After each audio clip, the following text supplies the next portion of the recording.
এই যে তারক গোসাই কলম ধরে যে হরিলীলামৃত করলেন রচনা, ওখানে লিখলেন মানবকুলে আসিয়া দশমন্ত সুত হইয়া জন্ম লইয়া সফলা নগরী প্রচারিল গুড়কম্য সূক্ষ্ম সনাতন ধর্ম জানাইল এ জগত ভরি।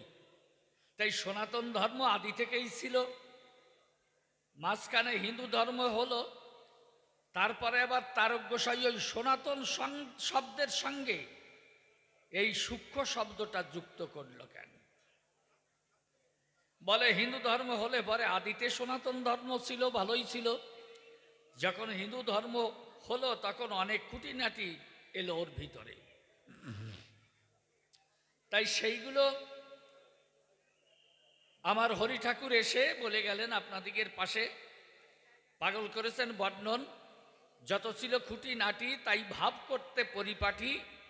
এই জন্যে আমার হরিচাঁদ ঠাকুর এই সূক্ষ্ম তত্ত্ব করে উদ্ঘাটন এই সনাতন ধর্মে এনে দিল। মানুষের সহজ সরল পথের সন্ধান পেয়েছিল একমাত্র ঠাকুর হরিচাঁদের কারণ। তাতে যা করেছেন আলোচনা, আপনারা আছেন যত বিজ্ঞজনা, আপনারাও করেছেন শ্রবণ। যা হোক, একখানা গান ধরে আমি কিছু কিছু আলোচনা করব, তার ভিতরে আপনারা ধৈর্য ধরে শ্রোতাবর্গ করবে না কর্ণন। হ্যাঁ হ্যাঁ, তবে ঠান্ডা তো খুব বেশি, এই জন্য একটু গরম গরম কিছু পেলে সবাই হয় খুশি। তাই সবাই করে নেবে একটু চা সেবন। তা ততক্ষণে আমি দুই এক কথা বলি। এক ভদ্রলোক রাস্তা দিয়ে যাচ্ছেন চলি, আর রাস্তায় দাঁড়িয়ে আছে আর একজন। সে বলে যে, দাদা আপনার নাম কি? বলে আমার নাম অজিত চক্রবর্তী। তা সাধারণত দেখুন না, একজন কাউকে প্রশ্ন করলে সে জবাব দিয়ে আবার পুনরায় প্রশ্ন করতে পারে। এই জন্য উনি তো অজিত চক্রবর্তী, যেহেতু উনি কলেজের প্রফেসর, তাই দেরি না করে তাড়াতাড়ি চলে যাচ্ছেন। ও যে সামনে দাঁড়ায় কয় যে, কি দাদা আমার নাম শুনলেন না? কিরকম ভদ্রতা! হ্যাঁ, আমি আপনার নাম শুনলাম, তা আপনি আমার নাম শুনবেন না? এই জন্য বলে, তা বলুন আপনার নাম কি? বলে আবার বলুন তো আপনার নাম কি? বলে অজিত চক্রবর্তী। ও বলে আমার নাম বিজিত নিকটবর্তী। দেখেছেন গন্ডগোল বাঁধানোর কায়দাটা কেমন? উনি বলছেন আমার নাম অজিত চক্রবর্তী, আর ওই ফাজিল কয় যে আমার নাম বিজিত নিকটবর্তী। এইবার কয় যে, তা দাদা আপনার বাড়ি কোথায়? বলে আমার বাড়ি স্বল্প বাহির দিয়া। এইবার ওকে বলেছেন, তা আপনার বাড়ি? ও কয় আপনার বাড়ি তো স্বল্প বাহির দিয়া, আর আমার বাড়ি কিঞ্চিত ভিতর দিয়া। দেখেছেন? তা বলে আচ্ছা আপনি বিয়ে করেছেন? ভদ্রলোক বলছেন যে, কি কেমন কথা বলেন, আমাকে দেখে আপনার কি মনে হয়? হ্যাঁ, বিয়ে করেছে, আমার চারটে ছেলে। বলো আপনার চারটে ছেলে? এখানেও তো গেল মিলে, আমারও তো চারটে ছেলে। তা আপনার ছেলেদের নাম রেখেছেন কি?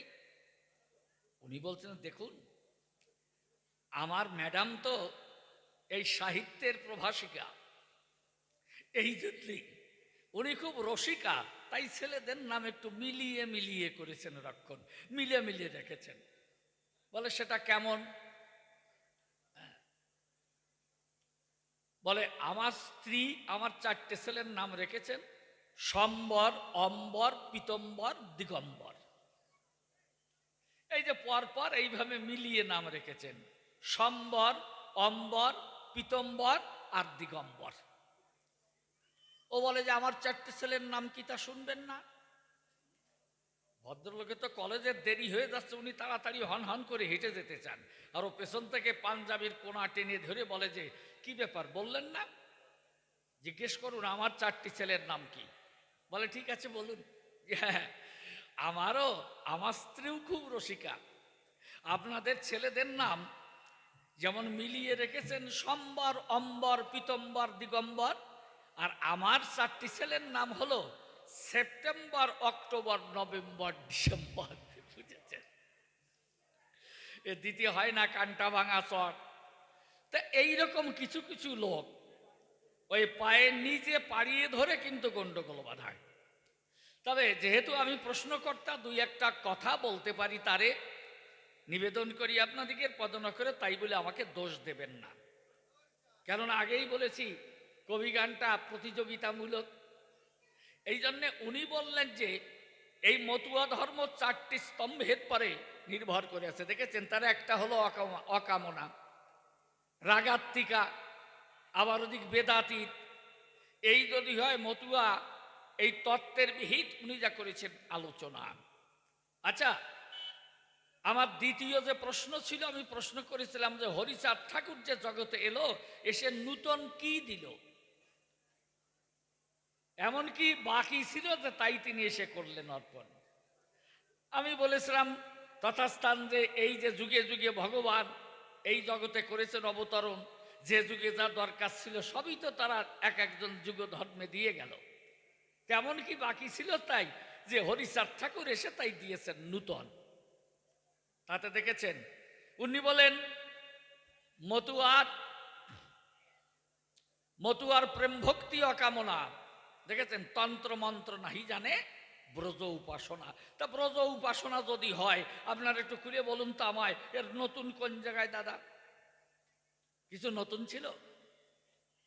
খুলে বলে আপনাদের পুরো ভাগে এই ব্রজ উপাসনা এ তো এসেছে দাপর যুগে। মানে দাপর যুগে যত ছিল ব্রজ লালনা, বৃন্দাবনের গোপী যারা, তারা কৃষ্ণ প্রেমে হয়ে মাতোয়ারা, তারা বেদবিধি ছিল ছাড়া, বেদবিধির ধারে না কখন। দেখেছেন? আত্মেন্দ্র প্রীতি ইচ্ছা পরিহার করিয়া কৃষ্ণ সুকৈক তাৎপর্যময়ী হইয়া যে ভজন, খুলে বলি সভা সম্প্রতি, তাকে বলে সামর্থ্য রতি। আর এই রতি বৃদ্ধিক্রমে প্রেম নাম করে ধারণ। পরিষ্কার ভাগবতে যা লেখা আছে নিশ্চয়ই আপনাদেরও দেখা আছে। এই জন্য দেখেন না, শাস্ত্রে বলেছে কি সাধন ভক্তি হইতে হয় রতির উদয়, আর রতি গাঢ় হলে তারে প্রেম নামক হয়। প্রেম বৃদ্ধিক্রমে নাম স্নেহমান প্রণয়, রাগ অনুরাগ ভাব মহাভাব কয়। এই মহাভাব স্বরূপিনী শ্রী রাধা ঠাকুরানী সর্বগুণক্ষণী কৃষ্ণ কান্তা শিরোমণি। তা এই যদি হয় মতুয়ার প্রেম ভক্তি, যদি সেই অকামনা ব্রজ উপাসনা হয়, তন্ত্র মন্ত্র নাহি জানে ব্রজ উপাসনা, তাহলে বলো দেখি আমার ধারে হরিচাঁদ ঠাকুর নতুন কি দিল চরাচরে? আমি প্রশ্ন করেছিলাম আমার পাগলের ধারে। কিন্তু পাগল তোই ব্রজ প্রেমী করে গেলেন আলোচনা। তা এই প্রেম তো আগেই ছিল, যখন গোপীরা এলো। গোপীরাই তো বৃন্দাবনে এসে কৃষ্ণকে ভালোবেসেছিল। এই জন্যে বেদবিধির পরপারে গোপী প্রেম বিরাজ করে। এই অকামনা বলে যারে আত্মেন্দ্র প্রীতি ইচ্ছা পরিহার করে কৃষ্ণ সুখে সুখী সর্বজন। কৃষ্ণ সুখে সুখী ছিল এই ব্রজ গোপীদের এই ধর্ম হলো। তাহলে হরিচাঁদ ঠাকুর যদি তাই করে অর্পণ, তা নতুন কি করি হলো? তুমি একটু ভালো করে বুঝাই বলো, এই নতুন কি দিল, এটা আমার পুনরায় জানার প্রয়োজন। যাক, এইবার ছোট্ট একখানা গান গেয়ে তারপর আরো 2 কথা যাব কইয়ে, লোকজন যখন হয়ে গেছে কম, উনি আবার আসরে এসে ভালোভাবে জবাব দেবে সভা পাশে, আমি সেই আসে আরো কয়েকটা কথা করবো উচ্চারণ।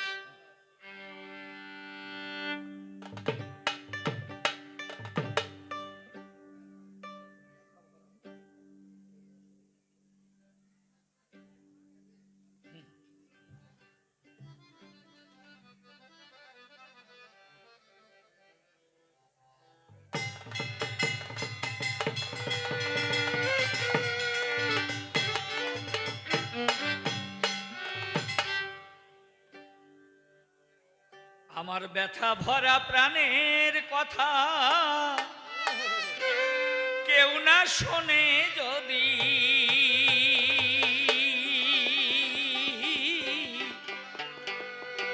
দিনের শেষে শুনো মোর গান।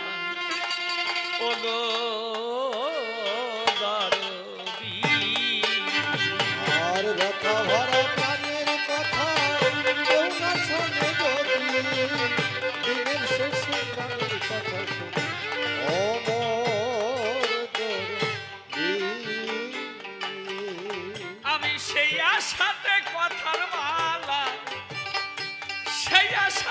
কথার মালা গাথি নিরবধি। দিনের শেষে শোনো মোর গান ও গো নারদী। যদি শূন্য বুকে কভু কাঁদি মরুময় জীবনে, তুমি আছো কাছে দরদি কইও কানে কানে। তুমি কয়ো কানে কানে। ও যদি শূন্য বুকে কভু কাঁদি মরুময় জীবনে, তুমি আছো কাছে দরদি কইও কানে কানে। তুমি কয়ো কানে কানে। আমায় সারস করো পাগল দানে, ওরে সারস করো পাগল দানে, হে করুণা নিধি। দিনের শেষে শোনো মোর গান ও গো নারদী। আমার পাগলের আলোচনার মধ্যে একটা সারবস্তু খুঁজে পেয়েছি, সেটা হলো সত্যবাদী জিতেন্দ্রীয় হইবে কো যেই, না থাকুক তার ক্রিয়াকর্ম হরিতুল্য সেই। দেখেছেন? তাহলে আপনাদের বলি এবে আগে সত্যবাদী হতে হবে, আর জিতেন্দ্রীয় মানে ইন্দ্রিয়কে জয় করা চাই। আর কি? তাহলে সেই হলো হরিতুল্য হবে। সত্যবাদী জিতেন্দ্রীয় হইবে যে, না থাকুক তার ক্রিয়াকর্ম হরিতুল্য সেই। ও বাবা, পাগল সত্যবাদী তো মানুষ আগেও ছিল। সত্য যুগে কত সত্যবাদী, তারা সত্য ধর্ম পালন করেছিল। দেখেন না, সত্যে সত্যকাম ছিল যেজন, জবলার পুত্র সত্যকাম। খুলে বলি সমাধান, এই সত্যকাম কিন্তু গুরুগৃহে করত পঠন। জানাই আপনাদিগের কাছে, ওই গুরুদেবের একদিন মা মারা গেছে, সেই মাতৃ শ্রাদ্ধ করতে যা যা ছিল প্রয়োজন, গুরুদেব তাই ছাত্রদিগের কাছে আর কি, কেননা টোলের পণ্ডিত, তাই ছাত্রদের কাছে বলছে, বাবা আমার এই মাতৃ শ্রাদ্ধ তোদের কাছে করি দাবি, তোরা বল দেখি কে কি দেবী। সকল ছাত্র যারা, কেউ বলছে আমরা, একজন বলছে আমি চাল দেব, একজন বলছে আমি ডাল দেব, এরকম আর কি। যত ছাত্র ছিল এক এক করে সব এক একটা ভাগ কাঁধে দিল। ওই যে সত্যকাম যে দম ছিল, ও চুপ করে আছে। গুরুদেব ডাক দিয়ে বলছে, সত্যকাম বাবা তুমি কি দেবে তা বলবে না? সমস্ত শিষ্যরা, আসলে তো ও দুঃখিনী মায়ের পুত্র, এই জন্যে তারা ওইভাবে ওর প্রতি রোষ রেখেই বলছে, ডেকে কি তুমি কি দেবে বলো? গুরুদেবকে বলছে, গুরুদেব আমরা তো সবাই এক একটা কিছু দিতে চেয়েছি, কিন্তু তোমার ওই প্রিয় ছাত্র কি দেবে বলবে না? তখন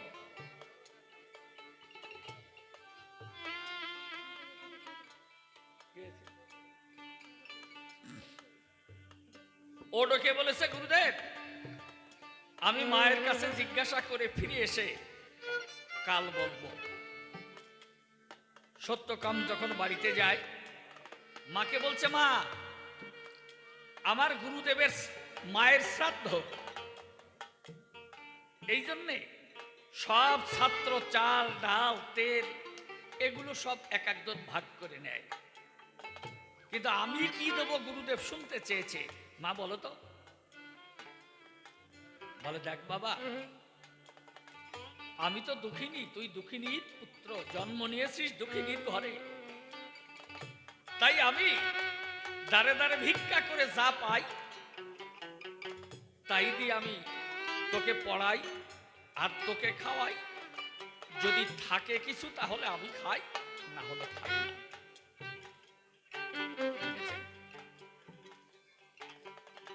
ও বলেছে, মা তাহলে কি করা যায়? আমাদের কি এমন কেউ নেই? দেখুন, তা এই সত্য কাম, এই গুরুদেবের আশ্রমে গিয়ে সত্য কথা বুঝাই কয়ে গুরুদেব জিজ্ঞাসা করেছে, সত্য কাম বলো দেখি তোমার পিতৃদেবের নাম, মানে বাবার নাম। বাবার নাম জানতে চায়।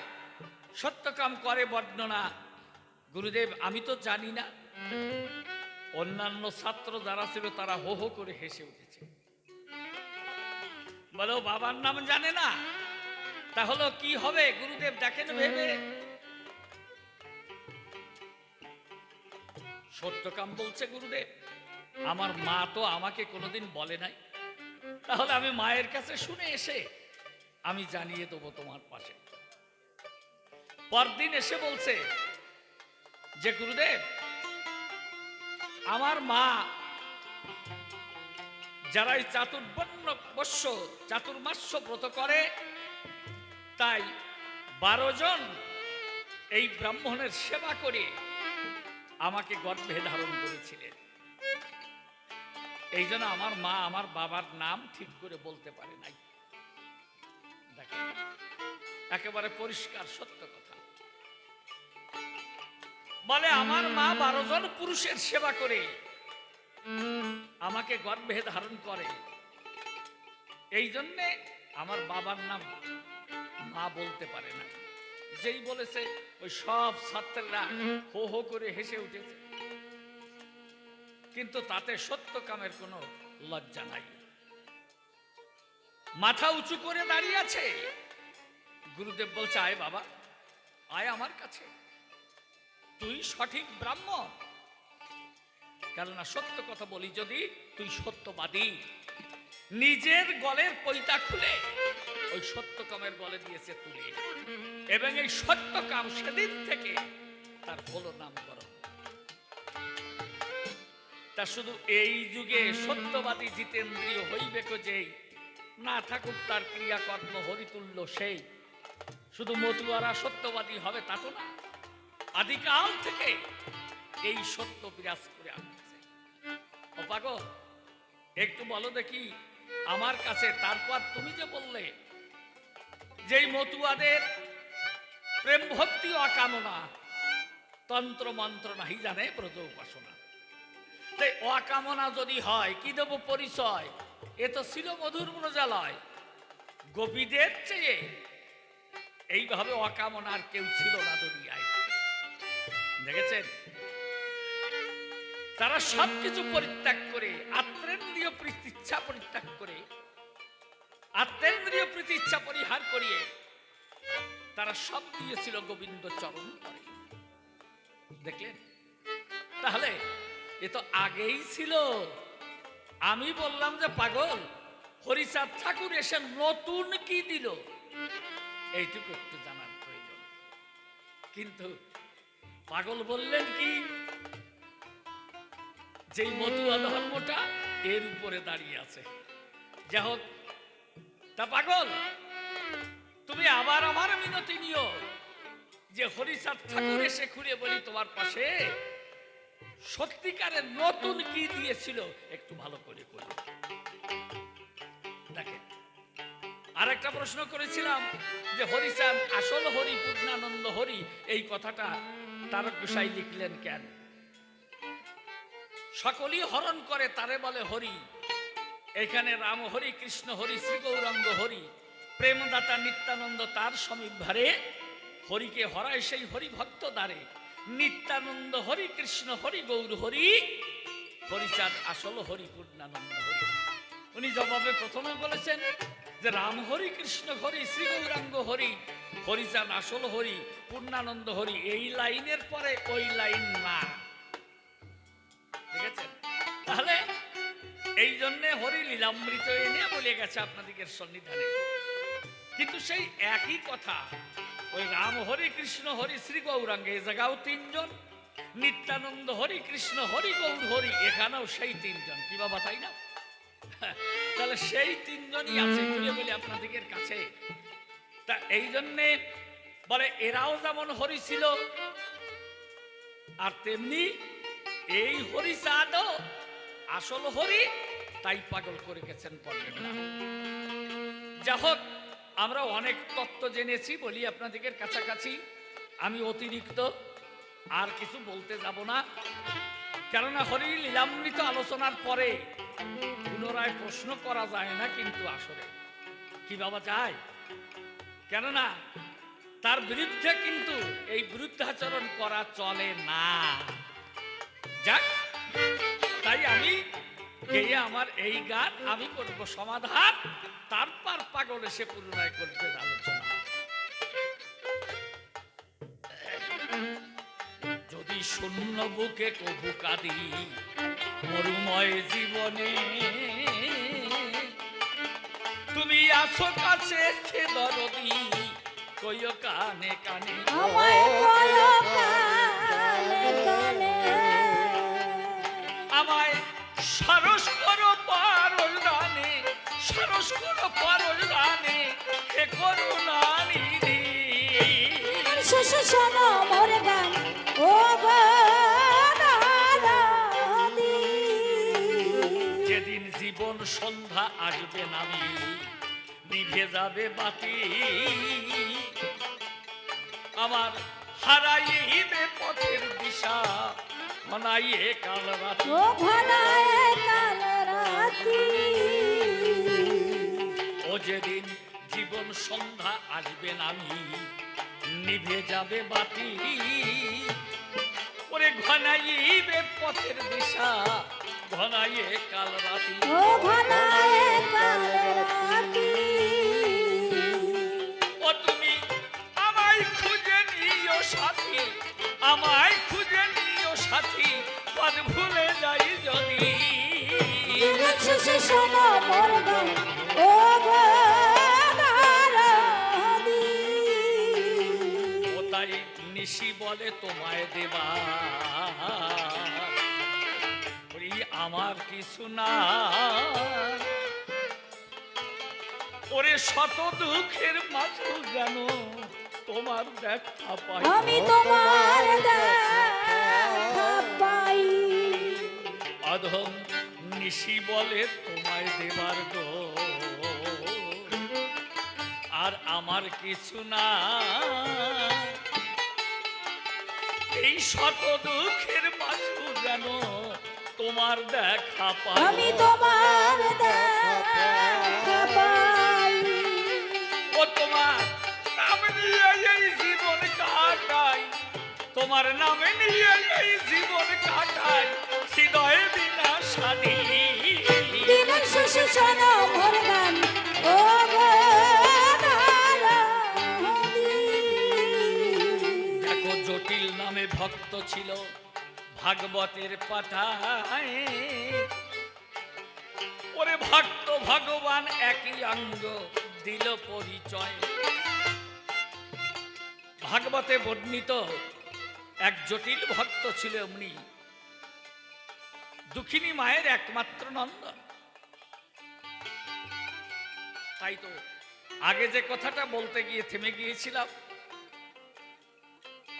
ওই গুরুগৃহে গুরুদেবের মায়ের শ্রাদ্ধ, সমস্ত শিষ্য যারা তারা এক একজন এক এক খাদ্য সম্ভার গুরুদেবকে অর্পণ করেছে। কিন্তু জটিলের কাছে যখন গুরুদেব জিজ্ঞেস করেছে যে বাবা জটিল, সবাই তো এক একটা দিতে চাইল, তুমি খুলে বলো তুমি কি দেবে। জটিল বলছে গুরুদেব, আমি মায়ের কাছে শুনে এসে কাল তোমাকে বলবো। ও তাই বাড়ি ফিরে গিয়ে জটিল মায়ের কাছে কয়, আমার গুরুদেবের মায়ের শ্রাদ্ধ এই না দুনিয়ায়, বলো দেখি মা আমি কি দেব, তুমি খুলে বলো মোরে। মা বলেছে আমি দুঃখিনী, কি দেবো আর তারে। জটিল রে, আমি তো বড় দুঃখিনী, ভিক্ষা করে যা পাই তাই তোকে খাওয়াই, আর যদি কিছু থাকে আমি খাই, না হলে না খাই, আমি দেব কি করে।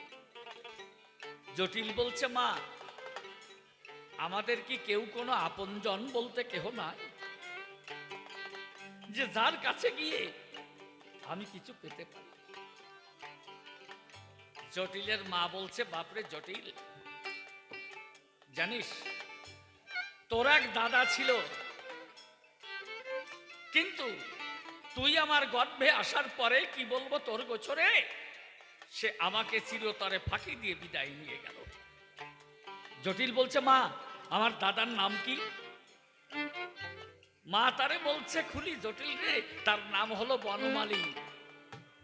বলে, মা বনমালী দাদা কোথায় থাকে? বলো, ওই বনের প্রান্তে থাকে। জটিলের বিশ্বাস যে মা তো আর মিথ্যা কথা বলতে পারে না। পরের দিন যখন ও স্কুলে যেতে চায়, ও বনপথে গিয়ে দাঁড়িয়ে বনমালী দাদা বলে, বনমালী দাদা বলে ডাক ছাড়ছে, ডাক দেয়, ভক্তের অভিন ভগবান খুলে বলি সভাস্থান। আর স্নিগ্ধ করতে জটিলের প্রাণ ভগবান মূর্তি ধরে এসে দাঁড়ায়।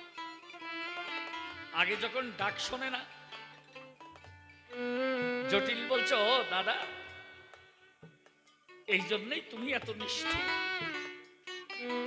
এত নিষ্ঠুর বলেই তুমি আমার মাকে ফাঁকি দিয়ে চলে গিয়েছিলে। কিন্তু আমি তো তোমার ছোট ভাই, আমার প্রতিও কি তোমার কোনো মমতা নেই, ভালোবাসা নাই? ও দাদা, বনমালী দাদা, তুমি একবার দেখা দাও।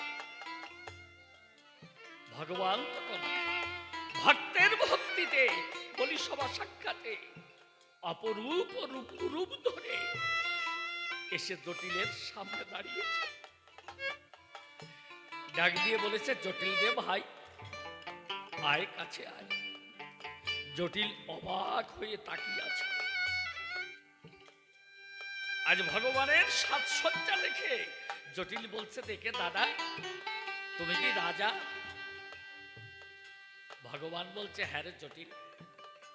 বনমালী দাদা বলছে, হ্যাঁ রে জটিল, আমি এই বিশ্বের রাজা। বলে, তারা তাহলে তোমার কোনো অভাব নাই। দেখো, আজ বনমালী দাদা রূপে ভগবান বলছে, না রে জটিল, আমি যে সকলের সকল অভাব পূর্ণ করি, আমার তো কোনো অভাব নাই। বলে, দাদা আগামীকাল আমার গুরুদেবের মায়ের শ্রাদ্ধ, আমি গুরুদেবকে দধি দিতে চেয়েছি, তুমি আমাকে দধি দেবে? ভগবান বলছে, জটিল রে, আমি যদি ইচ্ছা করি নদীর বুকে বাঁধ দিয়ে দধি তৈরি করতে পারি, কেন দেবো না? বল, তোর কত দধি লাগবে? বলে, দাদা তাহলে আমাকে দধি দাও, আমি গুরুদেবকে গিয়ে বলি। বলে, হ্যাঁ, আগামীকাল যাবার সময় তুই এখানে এসে আমাকে ডাক দিস, আমি দধি এনে তোকে দেবো। ও তাই পরের দিন জটিল আমার পাঠশালাতে ভাই বনপথে চলতে গিয়ে থমকি আর হারায়। বনমালী দাদা বলে ওরে ডাকিতে লাগিল, ভক্তের ডাকে ভগবান আমার সম্মুখেতে এলো। ভগবান ছুটে এসেছে। জটিল বলছে, দাদা কই আমার দধি কই? দেরি করে এসেছে। দেখে এরকম একটা ভাণ্ড, ছোট্ট একটা ভাণ্ড ওই জটিলের হাতে তুলে দিয়ে বলেছে, জটিল রে, এই দধির ভাণ্ড নিয়ে তুই তোর গুরুদেবের কাছে নিবি, তবে তুই কিন্তু খাবি না। যতক্ষণ পর্যন্ত তুই নিজে না খাবি, এই ভাণ্ডের দধি জীবনে কখনো ফুরাবে না। দধি ভাণ্ড নিয়ে জটিল রওনা হয়ে গেল। গুরুদেবের কাছে গিয়ে এবার উপনীত হল। ওদিকে জটিলের দেরি দেখে গুরুদেব একবার এ পাশে আর একবার ও পাশে, এভাবে এ পথে আর ও পথে ছোটাছুটি করছে। এমন সময় জটিল গিয়ে উপস্থিত হয়েছে। বলছে, জটিল কই বাবা, দধি কোথায়? বলে, গুরুদেব এই তো দধি। ছোট্ট একটা দধির ভাণ্ড হাতে করে তখন জটিল সম্মুখে দাঁড়ায়। গুরুদেবের মায়ের শ্রাদ্ধ, কত লোক নিমন্ত্রিত, আর ওইটুকু দধি হাতে করে আর জটিল এসেছে গুরুদেবের ধারে। বলে, জটিল এ কি পরিহাসের সময়? বলো কোন পথ দিয়ে তোমার দধি আসছে? জটিল বলে, গুরুদেব আমার আর তো কোনো দধি নাই, এই দধি তো আমি নিয়ে এসেছি। গুরুদেব তখন রাগান্বিত হয়ে হাতে বেত্র নিয়ে ওই জটিলের হাতে তখন সপাং সপাং করে বাড়ি দিয়েছে। হাতের দধির ভাণ্ড আজ লুটিয়ে পড়েছে মৃত্তিকায়। অবাক হয়ে গুরুদেব চেয়ে দেখতে পায় ওই ছোট্ট একটা দধির ভাণ্ড এভাবে ঘূর্ণন দিয়ে আবার সঠিক হয়ে যায়। আর দেখতে পারে পাশে যে ভাণ্ড থেকে যেন দধি নদী বেয়ে চলেছে। তাড়াতাড়ি জটিল তখন ভাণ্ড হাতে নিল, সকলেরই পাতে পাতে এবার ফিরাতে লাগিল। আজ জটিল নিজে হাতে ভাণ্ড ধরে সকলের পাতে বন্টন করে, কিন্তু যেমন দধির ভাণ্ড তেমন পূর্ণই রয়। সবাই খেয়ে বলেছে জীবনে অনেক দধি খেয়েছি, কিন্তু এমন অমৃত তুল্য দধি তো কখনো খাইনি।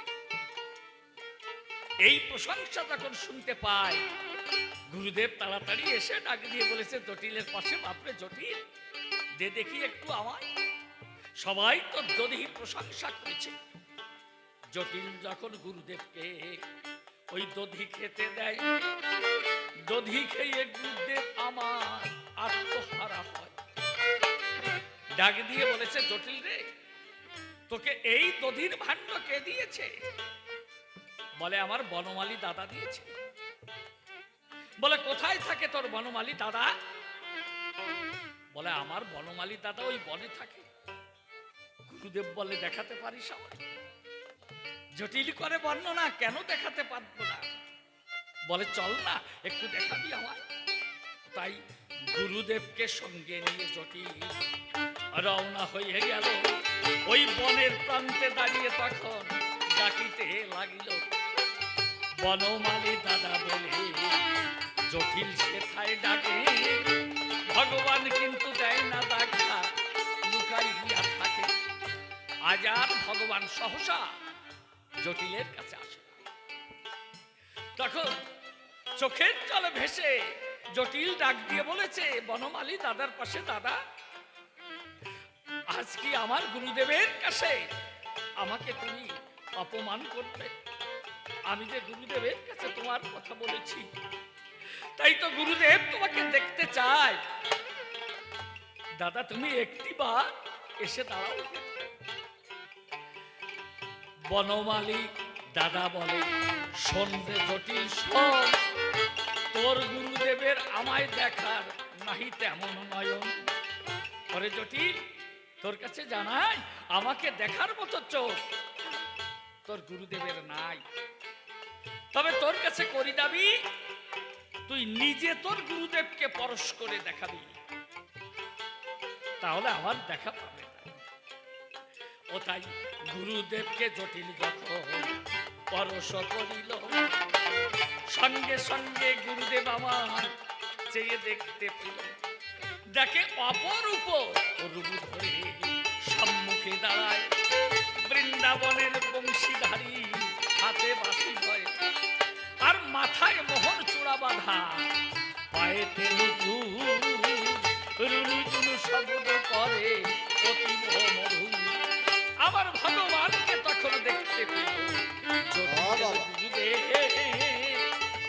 ভক্তের বাধ্য ভগবান আমার করে তাই। তাহলে স্বয়ং ভগবান তখন ওইখানে এসে দাঁড়িয়েছে। জটিলের গুরুদেব দৌড়ে গিয়ে ছুটে গিয়ে যখনই ভগবানের চরণে পড়তে গেছে। ভগবান বলে, না না, তুমি আমার ভাইয়ের গুরুদেব, তুমি আমারও গুরুদেব, আমাকে তো প্রণাম দিতে পারো না। এই বলে যখন গুরুদেবকে জড়িয়ে ধরেছে, সহসা দেখে ভগবানের পিঠের পরে সেই 3টি বেত্রাঘাতের চিহ্ন। গুরুদেব ডাকে দিয়ে বলেছে, ঠাকুর বলো দেখি আমার কাছে এত বড় নিষ্ঠুর কে তোমাকে এই বেত্রাঘাত করেছে? ভগবান বলছে, গুরুদেব এ তুমি ভিন্ন আর কেউ নয়। তুমি যে আঘাত করেছিলে আমার জটিলের শরীরে, ওই আঘাত কি কতটুকু ছেলে সইতে পারে? তাই তো জটিলের ওই আঘাত আমি নিজ পৃষ্ঠে করেছিলাম। ও পাগল, তাহলে ভাগবতে প্রমাণ আছে ভক্ত ভগবান এক সমান। খুলে বলি তোমার স্থান, ভক্তের ব্যথা যদি ভগবান নিজ অঙ্গে ধরে, এমন এইরকম কোন প্রমাণ এই যুগে বা এই অবতারে আছে কিনা তুমি একটু ভালোভাবে করে বর্ণনা। তাহলে আমি এইবার শেষ করবে সভাস্থান। তাহলে এমন কোন প্রমাণ আছে কিনা এই লীলাতে? ভালোভাবে পাগল তুমি জবাব দাও সভাতে। ভক্তের অঙ্গের ব্যথা ভগবান নিজ অঙ্গে কর ধারণ, এই প্রমাণ বলিবে আজি এই সভার সাধন। তবে আর বেশি কথাই আমি বলবো না, এইখানে ছেড়ে দেব কাব্য আলোচনা। এইবার পাগল এই সভাতে এসে ভালোভাবে কথা বলবে আপনাদের পাশে। আপনারাও সকলে এবার করিবেন শ্রবণ, হবে জানি সকলের আনন্দবর্ধন। তবে আর অন্য কিছু বলতে যাব না, আই তো আমার এই মনের ভাবনা। এইখানে আমার কথা সাঙ্গ হয়ে গেল। প্রেমা